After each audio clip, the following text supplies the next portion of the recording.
Hello, good afternoon. Can you hear me? Good afternoon. Yes, we can hear you. Okay, great. Fantastic. Hello, Catherine. Good to see you, or good to see your name tag.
Good afternoon, everyone.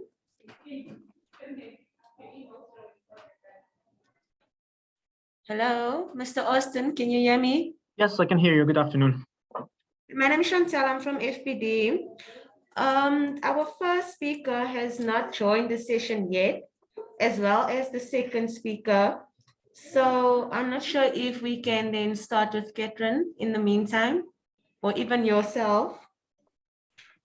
I think we can probably start. I've indeed sent them a new link to connect. They're having some issues. But since we are starting with the videos, I think that gives them some time to try to connect. So Okay. I'll suggest that we start with the videos and hope that the panelists can join in the meantime. Okay, we can do Okay. it. So we'll start with the first speaker then. Okay, so yes, just before we start, just a few words. Hello and welcome to our symposium, Advocacy Challenges and Opportunities for Stepping Up Support for Poverty-Related and Neglected Disease R&D after COVID. I wanted to just raise a few housekeeping reminders. The first is that the session has been pre-recorded, so we will start showing video presentations, and then we will open the floor for questions and comments. But you can post in the meantime any questions or comments in the chat and the QA option, and we will address them in order of appearance. Feel free also to indicate to whom do you want to address your question. So thank you, and I hope that you will enjoy this session, and may I ask the technical team to launch the videos, please.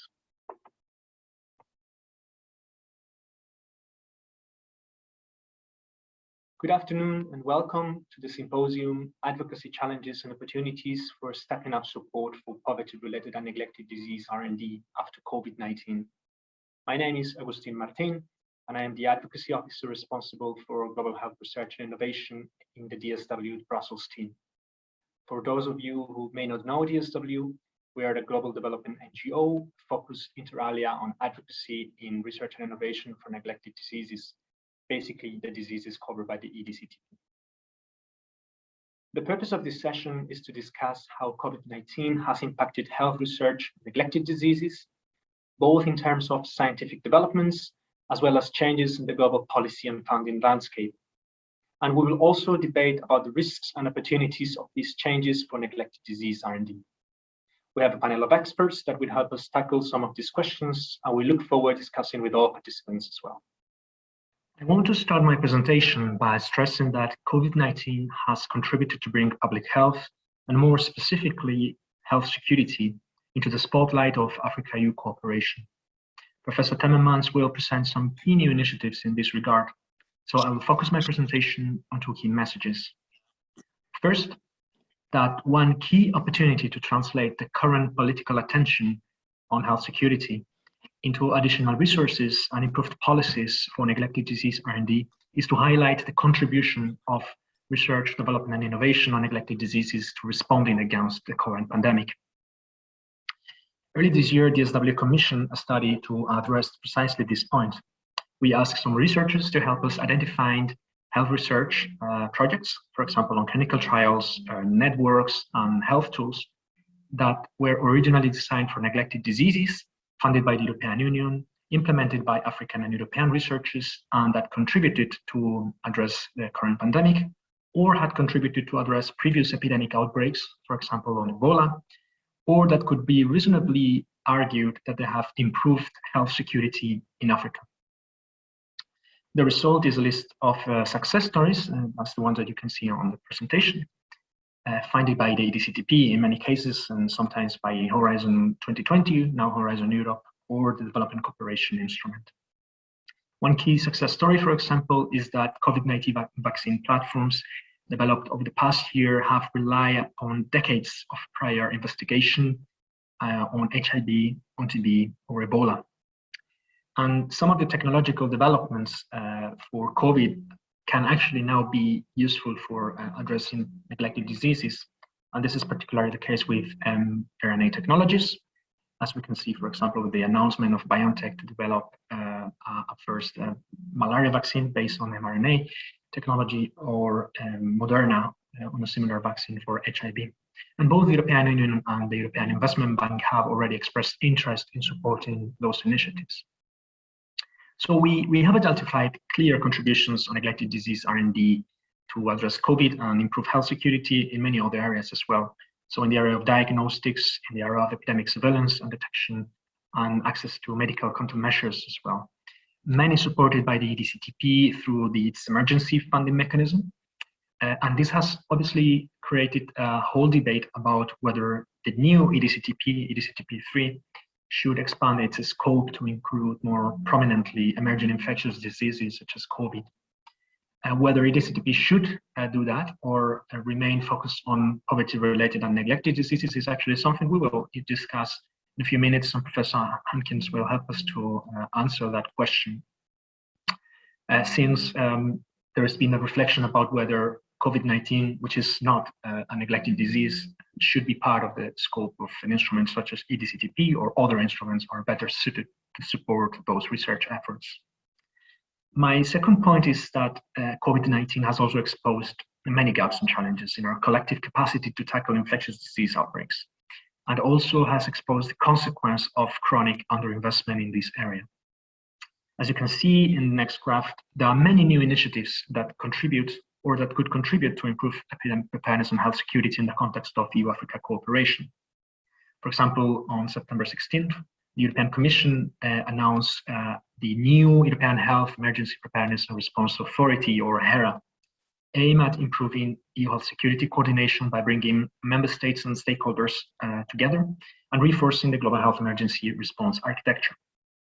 So HERA has a clear mandate to support the global health emergency response architecture, but the mandate on international cooperation is limited to stockpiling, to manufacturing, and to epidemic preparedness.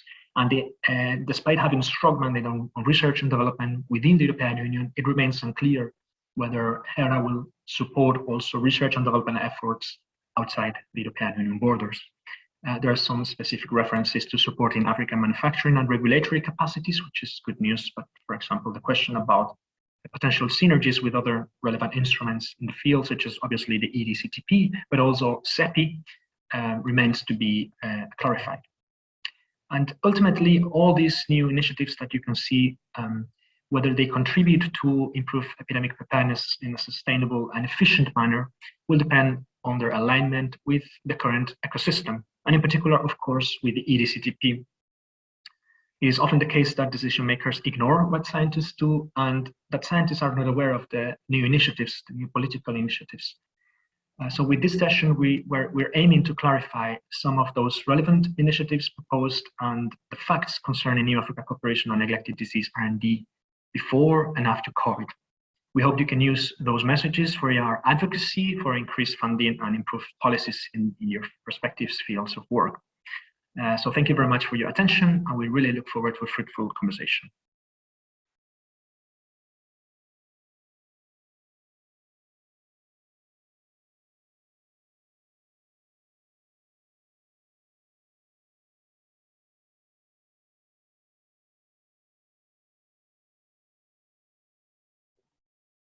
You can proceed with the rest of the videos.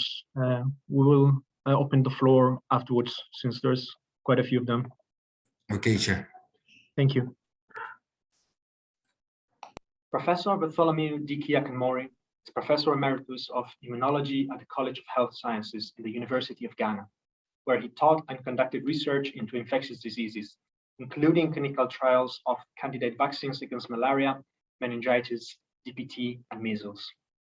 Since 2007, Professor Akinmori serves as Regional Advisor for Vaccine Research and Regulation in the WHO Regional Office in Africa, where he is responsible for vaccine research, regulation, and safety, leading as well the Secretariat of the African Vaccine Regulatory Forum, AVAREF. Bartholomew, welcome, and the floor is yours. So thank you very much. It's a great pleasure to be part of this important symposium. Firstly, let me stress that inequity in research and development has really posed a huge obstacle to addressing public health in general, and in particular, public health priorities of developing countries or low and middle income countries of the world. Now, what are the consequences of the impact of inequities in research and development on priority poverty-related diseases and neglected tropical diseases. The consequences are obvious because this means that new interventions cannot be developed quickly, and interventions which need to improve cannot be improved upon.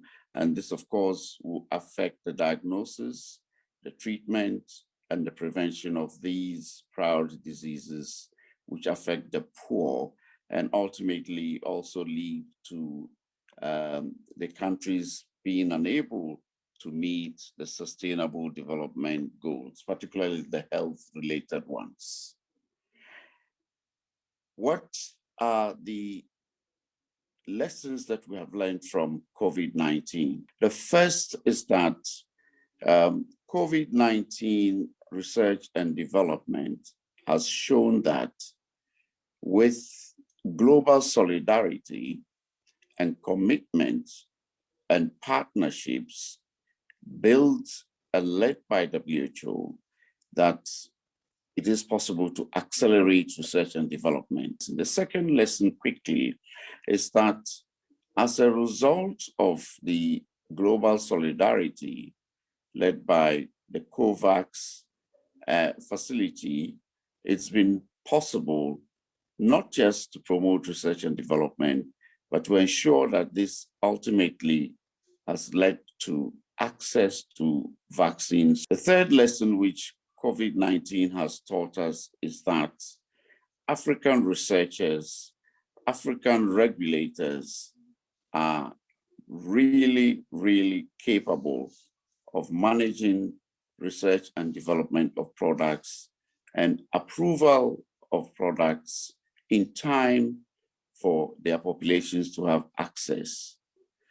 There are a number of challenges which have been highlighted, and they fit into three main categories. They fit into one, early diagnosis, new diagnostics for poverty-related diseases and for neglected tropical diseases. We need better tools to arrive at diagnosis faster, cheaper, and also to ensure that cases are identified, targeted, treated, and that prevention measures can be put in place to ensure that populations are protected.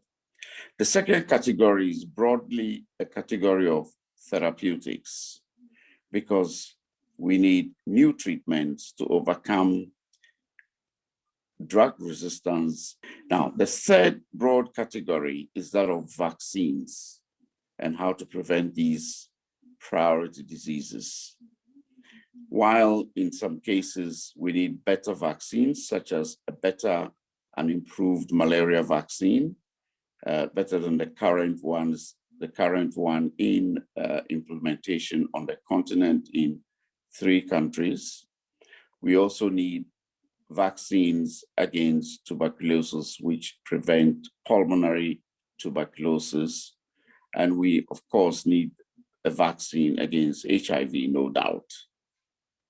But we also need to look at vaccines against some of the neglected tropical diseases where this is possible. These priorities need to be addressed urgently. And this is where our partnership with EDCTP is critical. And we need to deepen this partnership, move it to a position where EDCTP not only supports the capacity building efforts in the countries for research, and particularly for the evaluation of products, but that EDCTP is able to help set up technology transfer hubs, support academic institutions and research institutions to become incubators for accepting new technological platforms to develop new interventions through actual research and development, promoting the collaboration with industry, that the continent is able to set up local manufacturing sites for many vaccines and therapeutics that address these important diseases. Indeed, if these diseases are not addressed by the region itself, by the countries themselves, will continue to have the inequity which exists right now in research and development of products against these principal diseases which affect the continent.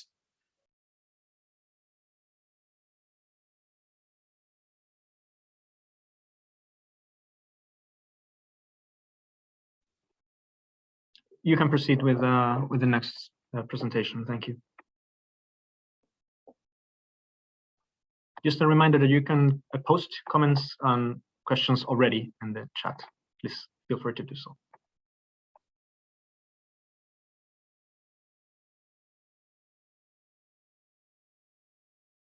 Dr. Nick Chapman is a medical doctor and the CEO of Policy Cures Research, the global think tank responsible for the annual J-Funder report, the most comprehensive tool documenting and explaining global funding on neglected disease R&D. Dr. Chapman has extensive experience in health, policy, and practice as a doctor, researcher, and analyst. He is a guest lecturer at the University of Sydney, an expert advisor on research and development to the Access to Medicines Index, among others. Dear Nick, thank you for joining us. The floor is yours.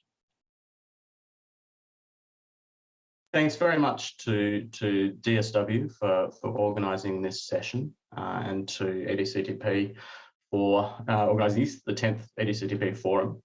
Sorry it couldn't be in person, but I'm really honoured to share the panel with these esteemed colleagues and looking forward to some interesting discussion afterwards.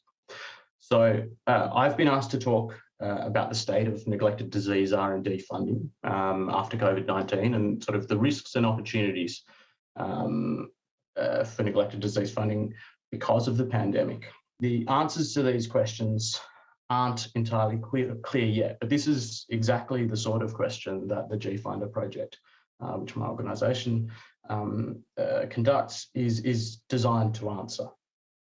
This is a bit unfortunate timing. We collect data on the funding landscape for R&D retrospectively. We're just in the process of validating funding for 2020 now. So we can't really give a sneak peek yet, or we don't have a picture yet of exactly what happened to funding for neglected disease R&D and emerging infectious disease R&D in 2020. But we do have a few pieces of data and analysis to go on. The first of these is the state of the R&D landscape for neglected disease R&D before COVID hit. And it was probably in the healthiest state it's ever been. Funding had been increasing consistently for the last 5 years or so. There'd been, and was pretty much at a record high. There was increases in funding across sectors, across diseases. There was increasing funding from countries other than just the United States. There was increased funding from the European Commission and partners through EDCTP. Emerging donors, India playing a significant role, etc. It's not to say that everything was perfect, and we know that funding is still far short of where it needs to be, and that, for example, funding for NTDs specifically had been stagnant for more than a decade, whilst funding for NDs more broadly climbed to these record highs, but it was a fairly positive picture. And the second is that we've somewhat been here before. So when the 2014-15 West African Ebola outbreak hit, we saw a massive influx of investment in R&D for Ebola and Marburg specifically, and there was significant concern about what this would mean for neglected disease R&D funding.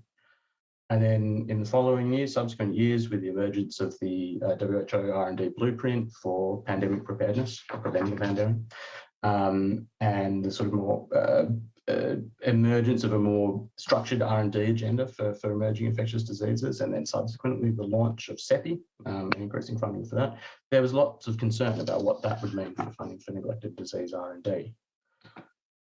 But what we actually saw was that whilst there were definite short-term reappropriations of funding and R&D capacity in the immediate term, from some ND R&D programs to Ebola, A lot of this was reinstated effectively pretty soon, often within the same year. And in some cases, neglected disease R&D actually benefited from unused emergency funding appropriated for Ebola. So what we saw was growth collectively in both neglected disease R&D funding and emerging infectious disease R&D funding at the same time, both increasing to record highs, without the sort of deleterious effect on ND funding, the cannibalisation that we were concerned about at the time. Now, the situation with COVID is an order of magnitude bigger.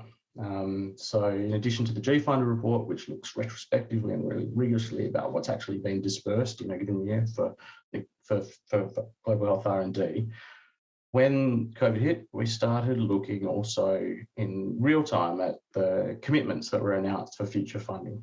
And in the first 9 months of 2020 alone, more than $9 billion were committed to R&D, not the COVID R&D, COVID-19 response more broadly, but specifically to COVID-19 R&D, which is more than double everything that's invested in a single year in all of the other 60 diseases and health areas across neglected diseases, emerging infectious diseases, and SRH covered by the G-Funder surveys. So it's yet to be seen exactly what this means for neglected disease R&D funding. But as I say, the history suggests, and the early returns from the G-Funder data that we're validating suggest that the effect on neglected disease R&D hasn't been disastrous. And the historical evidence suggests that this really could be a tide that lifts all, or at least multiple boats. The other element is the wider economic impact of the pandemic, and and what this is going to mean for neglected disease R&D funding. We've recently just completed an analysis looking at historical ND funding and wider economic impactors, including GDP, government spending, ODA, etc. And found that there actually isn't really a strong relationship, at least in the short term, between changes in GDP, countries' economic status overall, and their level of funding for neglected disease R&D. But there is a strong correlation for both ODA specifically and for government spending overall. So what this suggests, the first point to make, is that some of the stimulus spending that we typically see, and we have seen already in response to the pandemic and to the economic effects of that pandemic, are likely to be protective for neglected disease R&D funding. And again, we have some precedents for this. In the previous peak in neglected disease R&D funding back a little over a decade ago in 2009 was in part a result of economic stimulus spending related to the global financial crisis at the time. So while we're yet to see definitively the sort of actual and likely future effects of COVID-19 on neglected disease R&D funding, I think there's significant reason to be optimistic. Thank you very much for your time.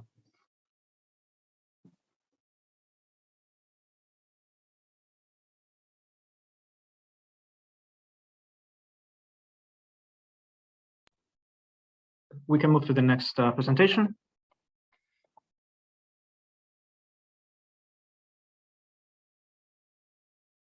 Professor Marleen Temmerman is a medical doctor, researcher, and former senator. In her prolific career, she has authored more than 500 books and articles, in particular in the area of women's health. She has served as director of the Department of Reproductive Health and Research of the WHO, and is currently chairing the Department of Obstetrics and Gynecology at the Aga Khan University Hospital in Nairobi. She is also a member of the Scientific Advisory Committee of the EDCTP Association, as well as a member of the Africa-EU Advisory Group on Research and Innovation Cooperation. Welcome, Marleen. The floor is yours. Thank you very much for the introduction, and thanks for inviting me to give this presentation on poverty-related neglected diseases, R&D, during the COVID-19 pandemic. Before I start, I want to make a few bullet points, actually, that come from a recent publication in JAMA from Anthony Blinken and his colleague, who is saying, summarizing, in a globalized world, regional public health organizations should be more involved in decision-making, including priority setting. And you will hear that during my presentation. It's not only at the implementation phase, but co-creation and priority setting jointly in Africa is very important. And the international community must mobilize sustained financing. Without sufficient funding, of course, from the governments and the regions, but also from the international community, it is really difficult to detect and respond to the biological threats, to help the countries, and to fund the really needed research and development for new treatments and rapid response. And global leaders must strengthen this global governance with an emphasis on transparency and accountability. So these are a few points that I really also want to subscribe. Now, my presentation is kind of a summary of some work that I was involved in, because Africa's importance for the EU strategic external relations is increasing over the years. So they created this advisory group with experts that were selected equally from Europe and from Africa to address 4 thematic pillars. The report, of course, will be fully available to you, but some key findings here are that, number 1, surely more investment is needed in R&I against poverty-related and neglected diseases, including the unfinished MDG agenda, also non-communicable diseases, mental health, and other conditions. EDCTP has really successfully, it's a success story, developed R&I networks and collaborations across Africa and Africa-EU, and but mainly focusing on the poverty-related diseases that remain the leading cause of mortality and morbidity. The Africa-EU cooperation on R&I to eradicate these diseases needs to be reinforced, and we need to ensure support for late-stage clinical research of upcoming health products. While EDCTP is widening in scope, the Africa-EU cooperation should also encourage the creation of more EDCTP modeled collaborations, but in other priority areas of health cooperation that complement and maximize the impacts of the EDCTP and creating a more sustainable and enabling environment for health R&I. And research expertise, data, product development platforms, and networks play a very important role in strengthening epidemic preparedness and health security. Now, some recommendations for future EU cooperation are the 3 thematic areas that we have selected. Number 1, more capacity building in research and innovation. And programs are on the way, like EDCTP with the ACDC have initiated a lot of training. Number 2 is ethics and regulatory environment. Support for African institutions such as the AMA, ACDC in collaboration with their European counterparts, and also support of African European research initiatives that we just mentioned a few there on the screen. Number 3, it's great to have great research data, to have great frameworks, but the $1 million question still remains: how do you go from research and innovation to policies and practices that really make a difference? We publish, we make guidelines, we make resolutions, we make decisions, but a lot of that is not really translated into and on the ground, in the field, mechanisms that are sustainable and make a difference in the health sector. So looking forward, there are a number of important strategic decisions to be taken. And we recommend, number one, a better alignment between EU programs in Africa, in particular between DG RNI and DG Impact. And we are happy to see this happen now. We have, of course, EDCTP, we have European Research Council grants, our RISE program, but then we have development initiatives, and I'm not going to read them here, but just a few examples that we underlined. And it's so important that there is a good alignment between the research feeding into the development programs and the development programs also prioritizing research and very good interaction. And that is important within the European, but also between EU and AU, of course. Number two, involvement of African member states or stakeholders in the design and the development of EU-supported initiatives, not only as it happened too much in the past in the implementation phase, but really in the co-design and the co-creation, because that is needed to reach effective development cooperation. Number three, investing also in developing capacity on health and research policies in the EU delegations in the countries. It's very critical because in many delegations in the past, there is no health and there is no research office. And if we want to improve coherence, alignment, and effectiveness of EU initiatives, the role of the delegations of the embassies is so important. It's really a requisite to ensure that Africa EU RNI cooperation is driven by local needs and expertise.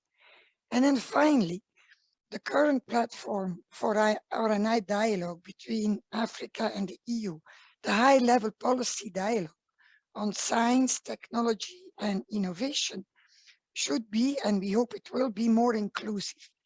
The HLPD should regularly organize events, consultations to discuss with officials and stakeholders, design, implementation, impact. So it should be a continuous dialogue with regular feedback and publishing of the data and studies in this area. My last slide is just a few political events, very important now, recent in the COVID pandemic.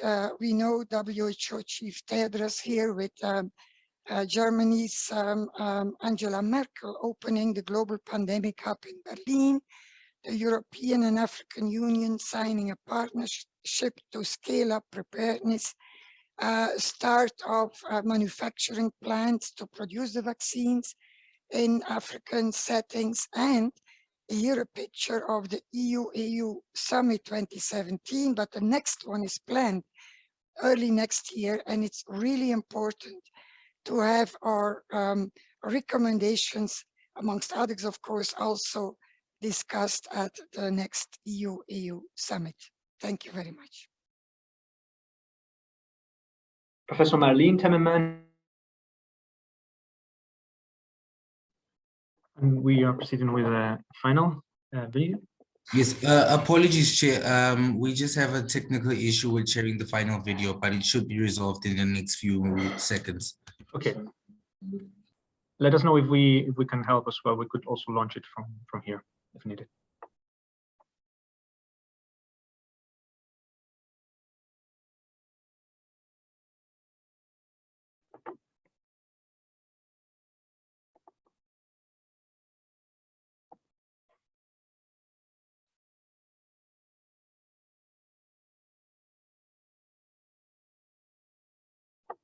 I see that we also have one question already posted, will be addressed in a few minutes. I think it is better that our expert on R&D funding for neglected diseases address that question, although it was addressed to me. So I've kindly invited Nick to respond to it just after we watch the last intervention. And please keep posting your comments and questions in the chat.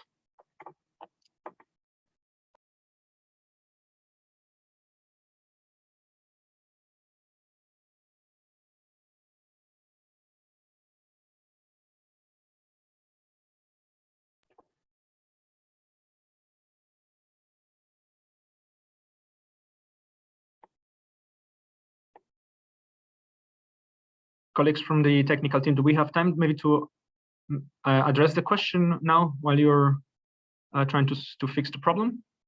Yes, Nis, we're working on it, Chair. We just, because I think there was just a problem with the sharing device, so we're just quickly changing it. But it should be resolved in the next few seconds. Nick, do you maybe want to address in the meantime the question that has already been posted in the Q&A box? Yes, very happy to. Thanks, Agustin. And thanks, Dorian, for the question. It's a very good one. So for anyone that can't see the Q&A box, just to clarify, the question is about the fact that although that there was an increase in funding for neglected disease R&D pre-COVID, what was the distribution of funding across the different product areas, across therapeutics, prevention, vaccines, vector control products, and diagnostics? Which was the most funded, and were there or are there any changes to be expected in terms of prioritization going forward?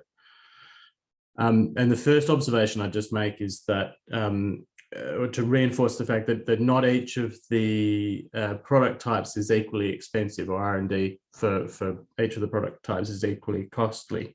So it is expected and normal to see an unequal distribution across, where there's significantly more investment in vaccines and drugs, for example, which require large and expensive clinical trials and with longer development timelines, and less investment, relatively speaking, in diagnostics, especially, or in vector control products.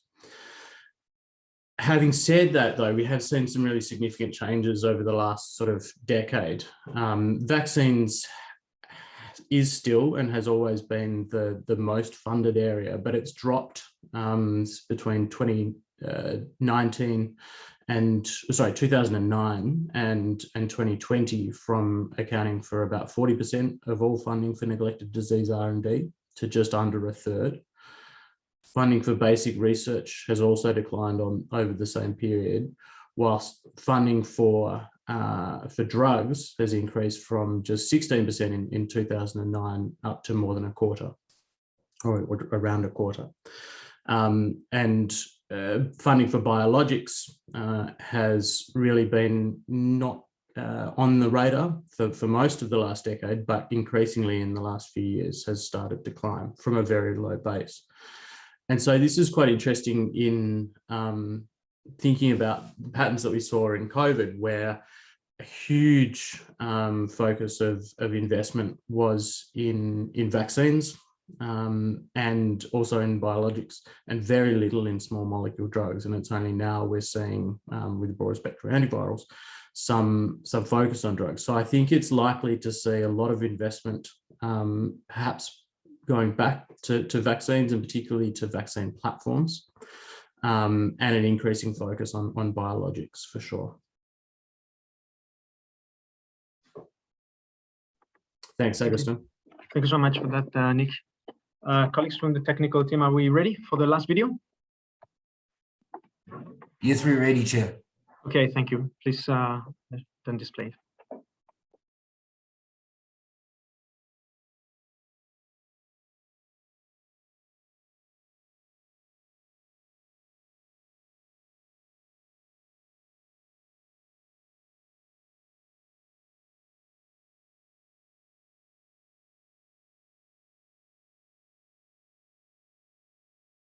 Professor Catherine Hutchins is a community medicine specialist and the current chair of the Scientific Advisory Committee of the EDCTP and the Scientific Advisory Group of the United States National Institutes of Health HIV Prevention Trials Network. Among other responsibilities, Professor Hutchins was Chief Scientific Advisor to UNAIDS, leading the scientific knowledge translation team focused on ethical and preparatory HIV prevention trial conduct. She works as Assistant Professor in the Department of Global Health at the University of Amsterdam and as Professor of Public and Population Health at the University McGill in Montreal. Dear Kate, we're delighted to have you. The floor is yours. Thank you for inviting me to speak today on harnessing COVID-19's momentum to advance poverty-related neglected disease research and development. I'm going to start first by reviewing EDCTP2 activities so that you get a feel for what we've been doing, and then look at the scientific impact of COVID-19 in research and development, and how we can harness the momentum created by the COVID-19 pandemic, and what are the lessons learned that should inform research and innovation going forward. Now, EDCTP2 has supported research activities in 19 European and 41 African countries, shown here in the map on the right. A total of 814 million euros has been awarded. There have been 140 collaborative research grants with large-scale clinical trials and other clinical research activities conducted by European African consortia. There have been 90 grants that strengthen the enabling environment for conducting clinical trials and clinical research, so really building clinical research capacity.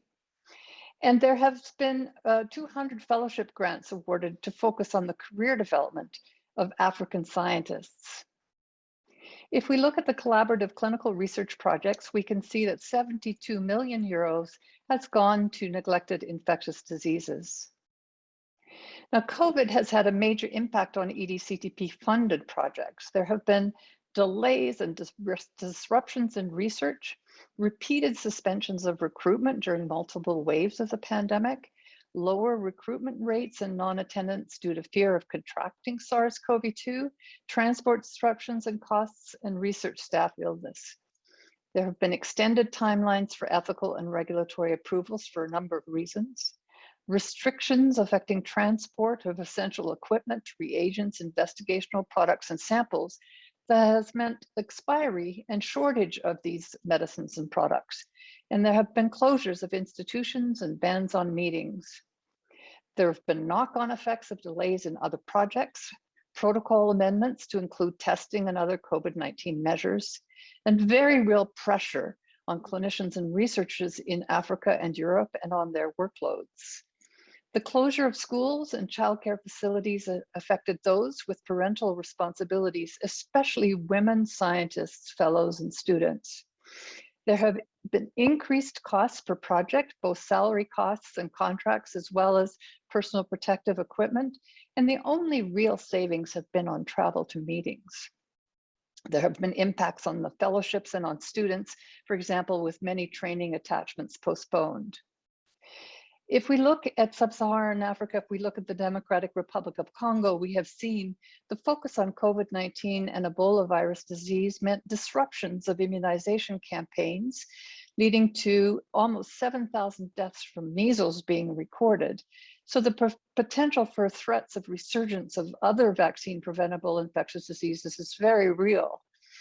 However, the good part of this is that the capacity and the experience built during the Ebola virus disease outbreak in DRC were used to respond to COVID-19.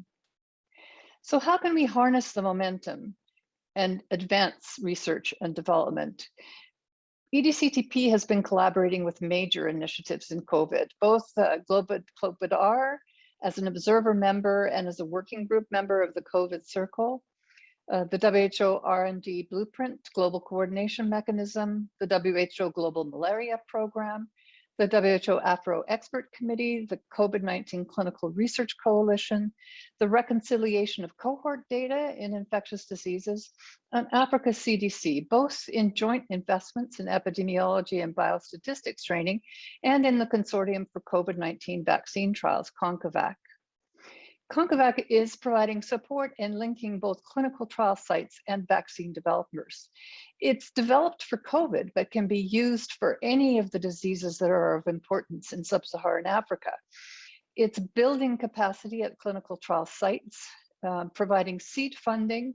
It has political support from African Union heads of states, and it will provide fast-tracked processes of decision-making for promising products to get into trials and to go forward to regulatory approval. If we look at the lessons learned that should inform things going forward, I think it's useful to look back at EDCTP2 and our prioritization criteria for the strategic research agenda. We ask, does a disease disproportionately affect people in sub-Saharan Africa? Is there a need for new or improved medical products? Is there insufficient commercial market to attract R&D by private industry? Considering the current global products landscape, are there potential medical products worth considering for progression in clinical development? Are other funders better placed and already investing sufficiently in these priority R&D areas? And based on what we know, is there sufficient justification for EDCTP to prioritize this disease? Now, the EDCTP3 EU-Africa Global Health Partnership will be launched in the first quarter of 2022, all things considered. And there is a strategic research and innovation agenda that the EDCTP board has a working group focused on. Andrea Spellberg will present later today on the joint undertaking, and I recommend that you listen to her talk. Among the key features is a greater emphasis on phase 3 and 4 trials and product-focused implementation studies. And there's a very real recognition of the fact that COVID has changed the way in which clinical trial processes run and their timeframes. So there have been lessons learned that we need to take forward into EDCTP3. EDCTP3 will recognize the importance of related infectious disease threats and the opportunities for synergistic investments, including emerging and re-emerging diseases, climate crisis-related infectious disease, antimicrobial resistance, and co-infections and comorbidities. This is a schema that's been proposed. It's not the final schema, but it gives you a good idea of the integrated approach and scope, with clinical research being the main focus and the capacity building around it and the various diseases in the circle. So I look forward to an active and lively discussion with you all now. Thank you very much.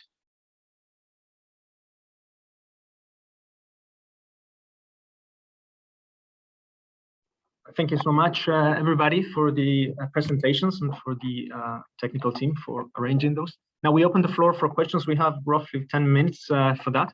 There is a question posted to Professor Akanmori in the chat, but I don't see him connected. Bartholomew, are you connected? Have you managed to join?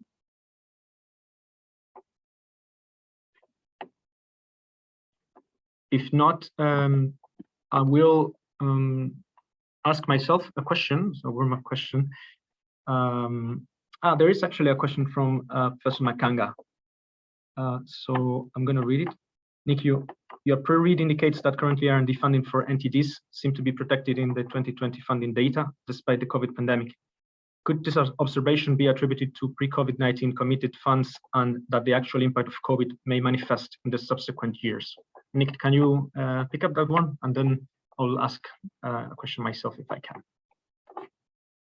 Yeah, absolutely. And I mean, I think, once again, a great question. And I think that's quite an accurate observation, Michael, that it's almost certain that a significant proportion of that 2020 investment and what we've seen of, sort of early quarter 2021 was, as you say, already committed. We saw, in previous outbreaks I alluded to, 2014-15, there was some reprioritization or reallocation of already committed funding. So the fact that the funding is committed doesn't always protect it, but we are likely to see potentially some of the effects down the line. The counter force to that, I guess, is some of the elements I alluded to about the protective effect of stimulus investment. So the ARA Act funding, particularly through NIH, a decade ago saw a lot more investment in basic research and a similar flow through in some of the other medical research councils around the world. And hopefully a spillover effect from an increased focus on emerging infectious diseases might be seen in some of the cross-platform investment.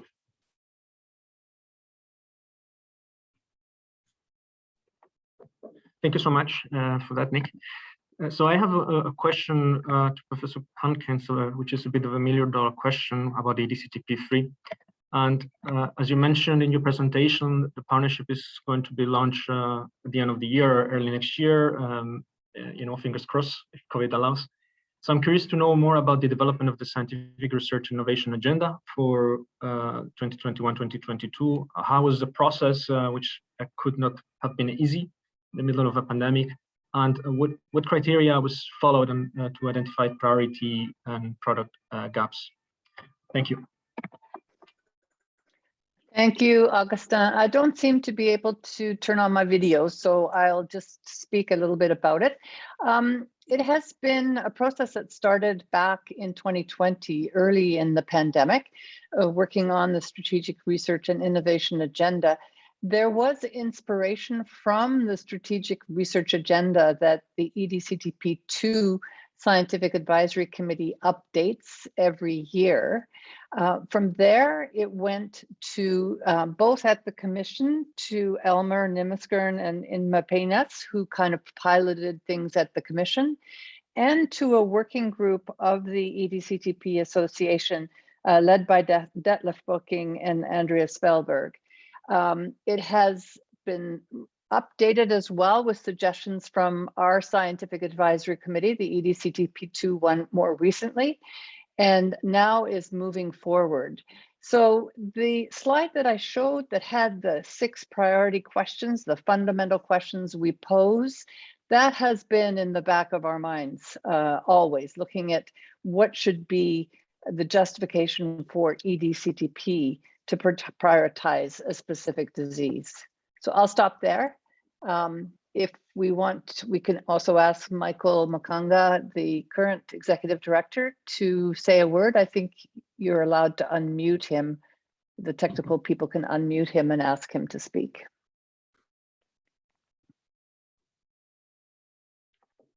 Sure, that would be great. Michael, do you want to give some additional thoughts to that point?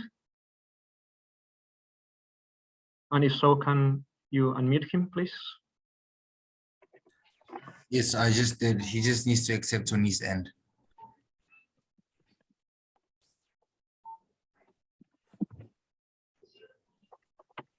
He did momentarily there. Michael. Yeah, I've just been unmuted now. I just wanted to, first of all, concur with what Catherine has reported back and indicate that this strategic research and innovation agenda also went through a very broad consultative process that involved all member states and was also on the EC website to ensure that feedback from the member states and the research community was captured. And this also included feedback that came from all like-minded product developers, in addition to the advice that have also come from the Scientific Advisory Committee and the General Assembly constituency. Over to you. Thanks so much for that additional thoughts. Are there any other questions from the floor?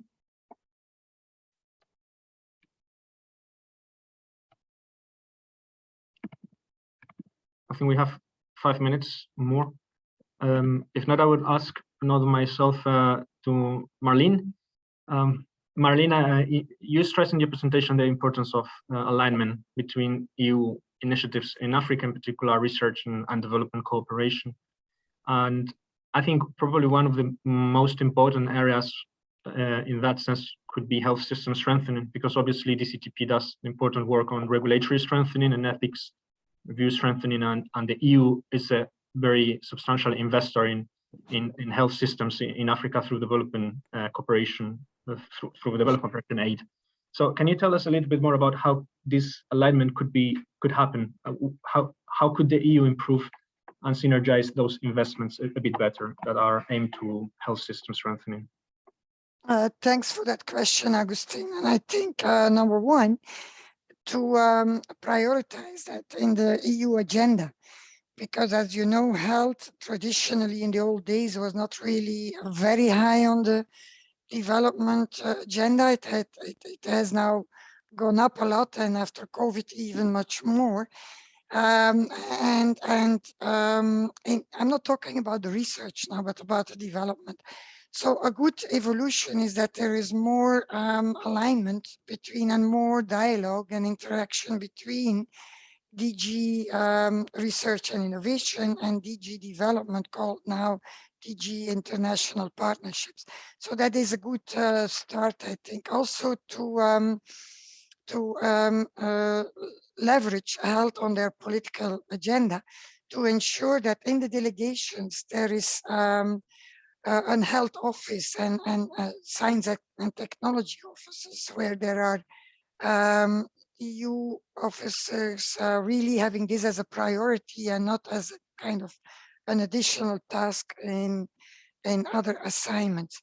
And then I think while we are at lessons learned, is that if there is a vertical approach, let's say HIV, for example, can have a real good impact on also strengthening not only the vertical programs, but the health systems in general. But therefore, we need to invest not only the EU or the AU, but together and also with other partners in really primary healthcare systems. So where we have a kind of a foundation, of a fundament rather, to then end vertical approaches where needed. If there is an outbreak, of course, we have to be able to address the outbreak, but we also have to invest continuously and simultaneously in resilient healthcare systems, and that thinking has to be prioritized. Thank you. Okay. The session will end now. Thank you so much all for joining, and yeah, please keep posted and keep your questions via email coming. Thank you so much for joining. Thank you. Good session, Agustin. Thank you so much. Thank you. Thank you.